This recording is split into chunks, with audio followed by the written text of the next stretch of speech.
This video is a film study look at Ravens rookie defensive back Reuben Lowery, an undrafted free agent, strong candidate to make the team. I think play in camp and then on film is just too solid. There's too many facets to his game that he's executing at a high level that I don't think the Ravens can afford at this point, especially after his performance against the Cowboys, to put him out there to risk someone else possibly being able to sign the guy because of the versatility and also he just does pretty much everything the right.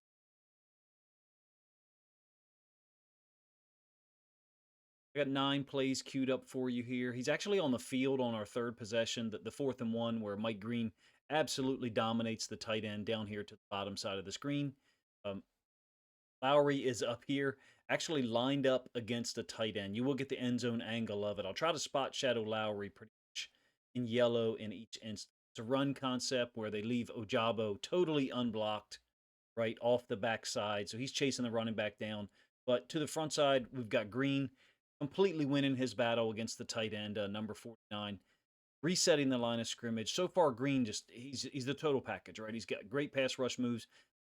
They're not always producing sacks, but he's getting some quarterback hits and some pressure, if you ask me. The fact that we're putting Green out on the field with so many high level, high intensity defensive backs it's, that can play everywhere is borderline unfair in the preseason. But this is the same play from the end zone angle, just so you can see. Lowry's on the tight end. Clearly, there's some difference in size. If it was a run play, we would worry about Lowry holding up at the point of attack. Very unusual for me that Ojabo is totally left unblocked here. Way that the Cowboys are trying to deal with this. That tackle is stepping down to 97. A lot going on here on the front side. Green, Kane, Ravenel all show up at the point of attack, and then Buchanan is left unblocked. That's the scheme. That's the idea in this solo inside linebacker look, is that he can climb or scrape over the top. Lowry's not involved here. I just showed this because I wanted to illustrate all the different ways that the Ravens trust putting this guy on the field, and everything worked clearly against the Cowboys. 176 total yards, 12 possessions. The 2 for 11s on third downs was crazy, and I think they were 1 for 2 or 0 for 2 on fourth. Total domination, it was 3.7 yards per play. But if you take out the 49-yard catch against TJ Tampa later on in this video that I'll show you, it actually ends up being 2.76 yards per play. Lowry spot shadowed as a left side field safety now, not the nickel. I would call this guy the nickel here. It's a 1st and 10, and I would say it's his cover 3 match. EA, Edgar Allen and I are going to cover this in the next edition of Inside the Coverage for the Week 2 preseason matchup. So basically, the linebackers are dropping out to zone. Lowry's dropping the middle of the field free safety. And then those overhang defenders that I had spot shadowed in purple, they've essentially matched the number 2 receivers on a vertical release. Talking about both of these purple spot shadows, playing these guys man on a vertical release. Presumably, if you got some type of outcut, perhaps those guys would release them to the flats, to the outside of the field. I'm not a big 3-match guy. I don't know as much about it as EA does. That's one of the reasons why I try to incorporate him with that video or with that season-long project. Lowry's used in a multitude of ways, and so many of these guys are the second and third string players that are playing at a really high level. So many of them are versatile, but it's not that just that they're versatile; they're actually executing the things they're asked to do. Much of it is pre-snap or post-snap, obfuscation, like this play here. It's 3rd and 4 on that same 4th possession. Again, Lowry is spot shadowed at the top in yellow, and it's batshit crazy, really, how the Ravens get this done. 4 players changing roles. We'll talk about the 2 inside linebackers first. So it's Hummel here at the end of that orange line, and then Buchanan at the opposite end of that same orange line. So think of it, let's start here with your cover 3 corners, getting deep thirds, free safety, middle of the field. And the way the Ravens get this done is by exchanging the 2 inside linebackers. So Hummel, who was originally spot shadowed up at the top at the line of scrimmage, has now dropped back to take Buchanan's place, who was lined up as a, quote, off-ball linebacker. I hate that term. And blitzes, gets taken on by the running back. I think it's Deuce Vaughn. Lowry settles in the middle of the field. Flushed out of the pocket. Milton had, a ton of difficulty deciphering everything that we did. This isn't both inside linebackers, by the way. Buchanan is here chasing Milton. This is Ojabo and then Hummel who've matched up. Again, it's a zone cover three zone. They dropped out, and Lowry's not really involved here. I'm just showing you. You're going to get 2 or 3 plays here where he drops out, especially on third downs. Drops out as a middle of the field free safety. I mean, and is used in getting a lot of depth. Certainly on that last one that I showed you, but everything for the Ravens was clicking, especially with the disguises. Right, the disguises is what caused Milton a lot of trouble. Last week we gave certainly Anthony Richardson difficulty. Ojabo free off the edge for the hit that knocked him out of the game. In terms of Lowry, we had heard a ton about him in camp. Right, every day there was reports coming out by the Ravens media guys about him making plays, being involved even against the run at times. And we got a second look, and it lived up to the billing here. If you ask me, he had 4 tackles in this game, 1 pass defense, which I don't think I actually show you that in this video. I just realized that an interception, complete versatility as meaning he can play nickel, he can play traditional safety. Haven't seen him as a dime linebacker. We're pretty sure that the Ravens. I'm pretty sure that the Ravens are going dime at some point. There's another layer to his diversity. It has a history of playing corner. Apparently in college. I think that his size might limit some of that usage, to be honest with you, particularly on the outside. But in any case, we've got the total package, I think, on display in this Cowboys game. Moving forward, 5th possession here. Again, he's the field side safety. Ball's really in the middle of the field, but since there's 2 receivers up here at the top side, I'm calling this the field side. Sanusi Kane is spot shadowed in blue. And we just turned it over. In fact, this is our second interception. It's spread sniffer is what I call this, where you have basically a running back and tight end / fullback lined up next to each other. In this case, they're lined up super close. We run this formation occasionally. Once again, Lowry rolling to the middle of the field, and we're playing man free, if you ask me.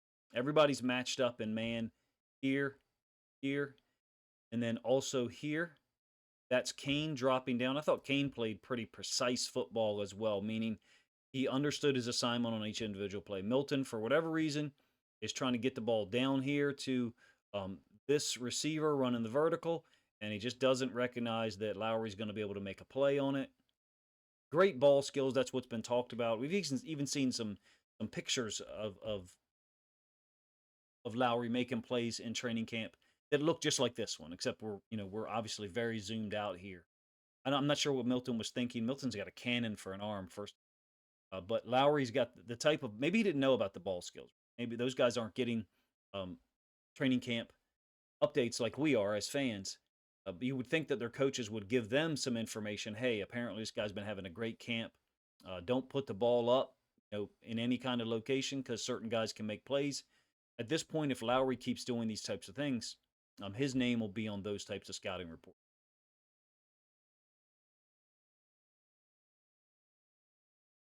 Let's move forward to the 6th possession. A little bit of a semi-roll concept to the right. This tight end going to stay in and deal with Ojabo. I think Ojabo plays this really softly. The running back, he peels back here as all the offensive linemen is working to their right, our downside of the screen. Ojabo initially does engage this tight end, and then I think we're just too soft here and give too much ground. No progression towards the quarterback at all. In my opinion, I think we could play that a whole lot better than we do. A lot to say about Sanusi Kane here and how he handles this, as well as the front side, what ends up being a safety. We're lined up, making it look like it's possibly one high. It certainly looks like a one high, but what I mean is we could be playing man there, but the problem is, we're really not able to disguise this. We've got one lined up over 2. So from a coverage standpoint, we do have Kane in there as well to possibly match up with 3 and then figure this out between the release of those stacked 2 receivers. We roll out. That's Lowry, by the way, up at the top side of our screen as a half-field safety. So he's rolling away from the play because the quarterback moving in this direction. The other safety, I think it's 38. It could be wrong. Rolling to basically, I think we've got half-field safety situation with 2 corners who would be assigned to the flats. But how Kane handles this is really cool.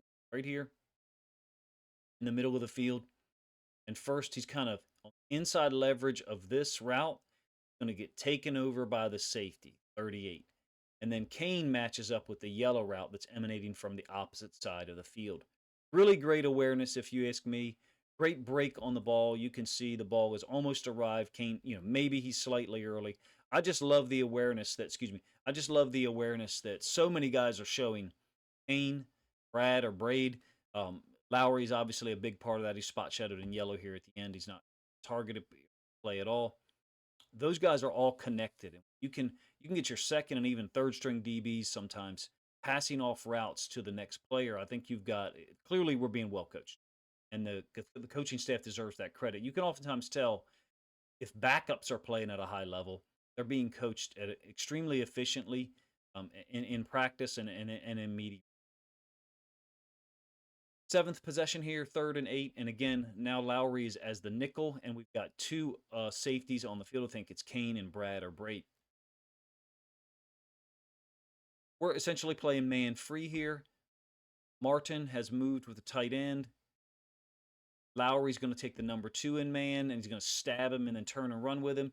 And then the outside corners are man on the wide receivers. We're going to play a real unique game in here to the inside, or an interesting one at least, because it's executed with an inside linebacker. We do have the other inside linebacker, Martin, like I said, moved in motion with his tight end. But in here, we've got a game with these three players. It's basically going to go like this, and then Peebles is going to loop around, right? Trying to use the spot shadow a little bit more for obvious reasons, be able to tell. But there's Peebles getting some pressure. Like I said, this is the 3rd and 8, and we're going to track and talk about clearly Tampa, because he is in phase with this guy. Lowry really stabbed the man he's covering top of the route with his left hand there, and then is able to open his hips and turn and go with him, stay connected to him. Down at the bottom side of the screen, just track Tampa on a couple of stops. Still in phase. You can see the ball is out from Milton with Peebles. And I can't remember who the second guy is in there. I think he was part of a stunt. Still in phase down at the bottom with Tampa. And then eventually kind of loses his footing a little bit in here. Sorry. I'm trying to use the spot shadow some. Assist with highlighting particular players. Big catch, right? Look, credit to Milton. It's a 49-yard reception that if you take that out, as I mentioned in the lead in, Dallas is at 2.76 yards per play. Truly remarkable, if you ask me, that you could hold a team at their stadium, mind you, in front of their fans, to less than 3 yards per play. Were it not for that particular 49 catch? This is about as dominant as it can be, in my opinion. Your second and third stringer. I only get exposure to the Ravens and the Lions, and occasionally the Seahawks, especially in preseason when there's a little bit more time. And I know the Cowboys had some players sitting out that are extremely talented. This is in-depth revelation of the level of coaching preparation that our players are putting in. They're clearly getting a lot accomplished in practice every day. And because out on the field, guys are of one accord on pretty much every snap. I don't know much about the efficiency rating or the grade scale that apparently the Ravens are using every day at practice, but pretty clear to me that it seems to be.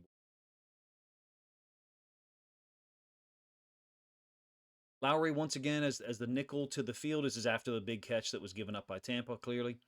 And here's the route combinations. So you do get a jam, actually, which is kind of surprising. We get a jam right here by the outside linebacker who's just basically collisioning the tight end. And then the tight end is working his way on a little bit of a delayed end cut. Drag from the outside receiver into the boundary. Two verticals up top. The orange one is the targeted receiver. Like I said before, this is Lowry at the nickel. No pressure on Milton this time. So he's decided where to go with the football pretty quickly. I do think it's interesting that Lowry is inside leverage here and his safety is over here, at the left hash, the opposite hash from where the ball was snapped. And so Lowry, rather than being on the outside, is on the inside. Now, it could just be where his pre-snap alignment was and what he thinks is happening with the coverage. But the reason why I mention it is because Lowry is so tight with everything. Seems to be so good at everything. 2 games film that we have. For him to be on the inside leverage here, that must be what the Ravens are looking for. They want to force basically a completion on this route here, this type of route here, basically towards the sideline. Essentially, what we use, what we would call a slot fade, ends up being incomplete to the outside number one receiver. Once again, Lowry, the nickel to the field. He's communicating with the field side safety. These are going to be two run plays to finish, or run play, excuse me, and then a pass play to finish off. Both of them are tackles by Lowry. I don't think he gets credit for the first one, this particular play. So it's QB power read. The running back is going to cross the quarterback's face right here. Something wonky going on with this tight end. He kind of goes in this direction, almost makes it look like he's going to get a shovel pass. I don't really think that is the design on the play. The rookie guard, Tyler Booker, is going to pull, wrap. We run QB power read. And the way that this works out from a Lowry standpoint is he sees the play, the mesh between the running back and Milton. And it's a give because the edge defender has collapsed. And so Lowry's got his eyes on it towards the backfield. He's going to work his way around this lead blocker and get to outside leverage. You do worry about him a little bit being so small, but he makes it work. It's a little slow here. You'd like to be maybe a little bit more forceful, and you're actually going to get a really good comparison point for this technique in a moment here. Now, he's inside leverage, so he's lost leverage immediately. What I mean is here he's already inside leverage of the slot receiver. So he's at a deficit, I guess I should say. He didn't lose leverage, never had it in the first place. But he does get out and make a tackle. There's a hold called on the play that creates a 1st and 20. Lowry presents as a hyper-vigilant guy. I wonder what he's like in meeting rooms because he seems super prepared out here. He's the nickel to the field with the ball on the left hash here, still on that same 7th possession. And here's basically a great example of a quarter, half, or a cover 6. So I've got Lowry and the outside corner spot shadowed in yellow because they're both curl flat defenders. So we'll let it run one time and we'll stop it. Curl flat here for the outside corner up top. Now, Lowry is not his mirror from a pre-snap alignment standpoint because he's the nickel, but he is post-snap the curl flat defender as well. Let's do the corners. Excuse me. Let's do the safeties and the corner. So we're talking about Tampa down here, the field side safety, and the boundary side safety up there, spot shadowed in yellow. You can see he's communicating something to the boundary side corner. So those guys are taking, ready, 1/2 of the field, 1/4 of the field, and another 1/4 of the field. And that is creating what is essentially cover 6, or a lot of people, older people like myself, call quarter, half. I think that Lowry probably carries this route in too far. Talking about right here. And Milton has already got the ball out, delivering it in the flats to Deuce Vaughn. You're playing curl flat, so you're defending the curl.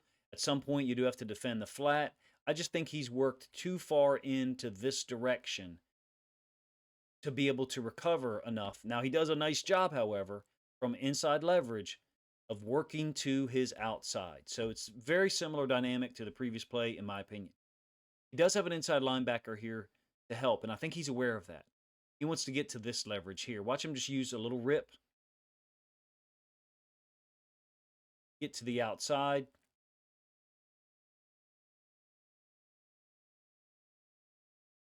And then make a real nice tackle. Once again, it's on Deuce Vaughn. Give you the end zone angle of this one so you can compare it. I think this is really, that particular technique, ripping to the outside, is really teaching technique as far as coming down to the curl flat, but I think he carried it a little too far inside. It's just my opinion.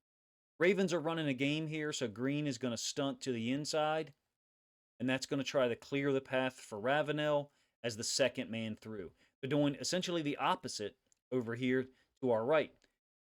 93 Peebles is going to go up the field, and he's going to try to rip Booker's right arm, outside arm, and take it with him on this orange path.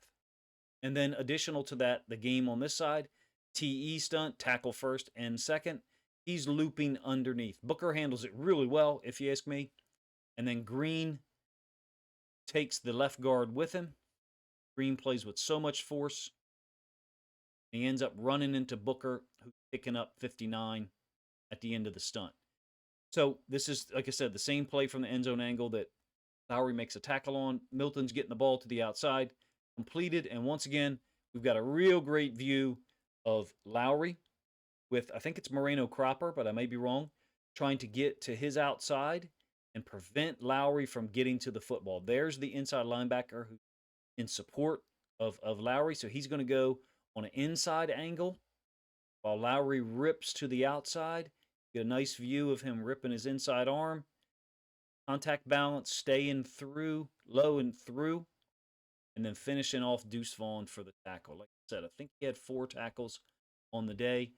Not the most impressive tackle, don't get me wrong, but he got the job done, especially on a second and long situation. He's got tremendous ball skills, apparently. We've heard about it all training camp. He's got great coverage skills. I would say from what I've seen, I can't say it's great, but I'd say it's very good. But all indications are that it's exceptional, high level, because they're using him in so many different places. You can tell what coaches think of certain players based on how many different alignments and responsibilities they give them. The better player you are, more responsibilities and possibly alignments you get. So he's got tremendous versatility, appears very technical in his play. I think he does things the right way. However, he's coached to do them, is how he's trying to execute them out on the field. And then awareness during the play, like the last snap that I showed you. Him ripping to the outside, basically playing it back to the inside linebacker if the running back wants to cut it back. And running back in this case, Vaughn did not. And Lowry has the ability to make the tackle as the force player to the. Just can't see them letting him be exposed, not making the 53. I don't really get into those discussions. I'm not saying I don't have a problem with other people who do. It's just not my area of expertise, I don't think. I enjoy watching the film and trying to give you guys my take the things that I know. I think that he'll be signed. He's just too good. And the film here is too good. And it lines up with what we've seen or what we've heard about in camp, in my opinion. And for that matter, I think that because of the versatility, where we are with, Jair hasn't practiced till since I think August 9th. This is a guy who can essentially mimic what Marlon Humphrey can. Marlon doesn't play safety, but Marlon can play outside corner and nickel from one snap to the next. Lowry can play nickel to half field safety or middle field free safety from one play to the next. I wonder about Lowry being on the field with Starks and Hamilton. I really do. I wonder about those 3 guys being on the field because they're all extremely versatile. What does it mean, right? The starting level quarterbacks in the NFL, they see Starks out there and Hamilton. Whoever Lowry matches up with in a man situation, that's where they're going to go. And the reason why I bring that up is because apparently he's got great ball skills and great instincts. I would like to see the guy get a chance, make some plays against a higher level competition. I don't know if I want that to be in week 1 against the Bills. In my opinion, you can't let this guy stay out there and possibly be picked up. Higgins is got some great film as well at inside linebacker. I think you can find this is going to sound inflammatory. I think you can find another Higgins easier than you can find another Lowry. What it comes down to, the position, corner, nickel, safety is very important to us, and we need as much depth as possible. I recognize that people have different opinions. I'm not talking about the numbers of each position that we keep. I'm just talking about the talent that appears to be there, the execution that he's shown, along with the ability to create turnover, which we all know that we like to get many of those as possible.